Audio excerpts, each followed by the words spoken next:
விழுப்புரம் மாவட்டம் உளுந்தூர்பேட்டை அருகே உள்ள கூவாகத்தில் திருநங்கைகள் பங்கேற்கும் திருவிழா நாளை நடைபெறவுள்ளது. அதற்கான ஏற்பாடுகள் குறித்து அங்குள்ள நமது செய்தியாளர் ராஜுவிடம் கேட்போம். ராஜு, கூத்தாண்டவர் கோவில் திருவிழாவை முன்னிட்டு எத்தகைய முன்னேற்பாடுகள் செய்யப்பட்டுள்ளன? விழுப்புரம் மாவட்டம் உளுந்தூர்பேட்டை அருகே உள்ள கூவாகம் கூத்தாண்டவர் கோவில் உலக அளவில் மிகவும் புகழ் பெற்றது.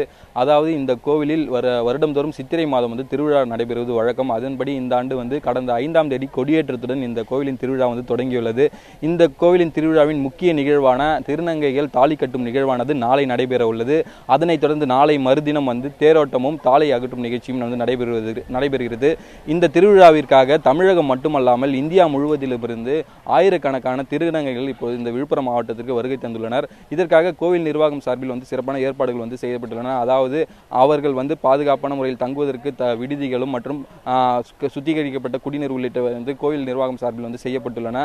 அது மட்டுமல்லாமல் இந்த கோவில் நிர்வாகம் சார்பில் ஆங்காங்கே நிழற்குடைகள், அதாவது வெயிலின் தாக்கம் அதிகமாக இருப்பதால் ஆங்காங்கே நிழற்குடைகளும் அமைக்கப்பட்டு வருகின்றன.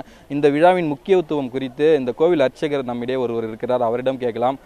வணக்கம் சார், இந்த விழாவோட முக்கியத்துவம் குறித்து சொல்லுங்க. விழாவோட முக்கியத்துவம்னா பாண்டவாளுக்கும் துரியோதனாளுக்கும் சண்டை ஏற்பட்ட உடனே பங்கு பாகிதன்னு 32 லட்சணங்கள் கொடுத்து 18-18 நாள் பகவான் சண்டை வச்சுட்டு வர்றார். 18-18 நாள் சண்டை வச்சுட்டு வந்த உடனே பாரத போரில் 32 லட்சணம் உள்ளவங்களை பலி கொடுத்தா பாரத போர் யார் கொடுத்தாலும் ஜெயமாடுன்னு சொல்லுறாங்க. அதனால் அரவானை போய் முன்னாடி பகவான் துரியோதனன் கேட்குறார், எனக்கு அம்மாவாசைக்கு வீரமாங்காலிக்கு பலிக்கு வரணும் அப்படின்றார். அரவான் என்னன்னு சொல்லிடுறேன்னா, எள்ளு முகனை அளவு கூட பின்னகம் இல்லை என்றால் நாளை அமாவாசைக்கு வரம் பெரியப்பா அப்படின்னு சொல்லிடுறார்.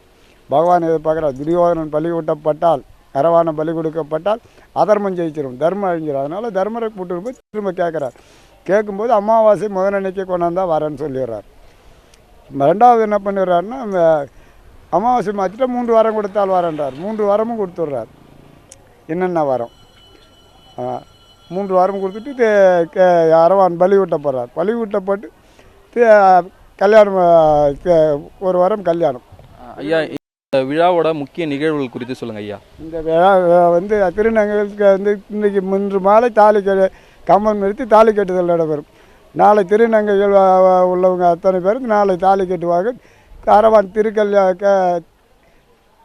திருக்கண் திறந்து வீதி உலா வரும். புதன்கிழமை காலையில் 20ஆம் தேதி காலையில் தேர் படம் பிடித்தல், அரவாணிகள் தாலி அறுத்தல், பரிசாதம் படைத்தல் அனைத்து நடைபெறும் 20ஆம் தேதி. அதாவது இந்த இடத்திற்கு அதாவது விழுப்புரம் மாவட்டத்திலிருந்து 30 கிலோமீட்டர் தொலைவில் இந்த கூவாகம் உள்ளது. அதனால் இந்த விழுப்புரம் மாவட்டத்திலிருந்து வருவதற்கு விழுப்புரம் மற்றும் பண்ருட்டி உளுந்தூர்பேட்டை பகுதியிலிருந்து சிறப்பு பேருந்துகள் வசதிகளும் செய்யப்பட்டுள்ளன. நாளைய தினம் இந்த இடத்துல சுமார் 1 லட்சம் பேர் அளவிற்கு இந்த இடத்தில் கூடுவார்கள் என்று எதிர்பார்க்கப்படுகிறது. தேவேந்திரன். ராஜு, இந்த திருவிழாவின் முக்கிய அம்சமாக கருதப்படுவது மிஸ்குவாகம். அதனுடைய சிறப்புகள் குறித்து சொல்லுங்கள். அது எப்பொழுது நடைபெற உள்ளது என்பது குறித்தும் சொல்லுங்கள்.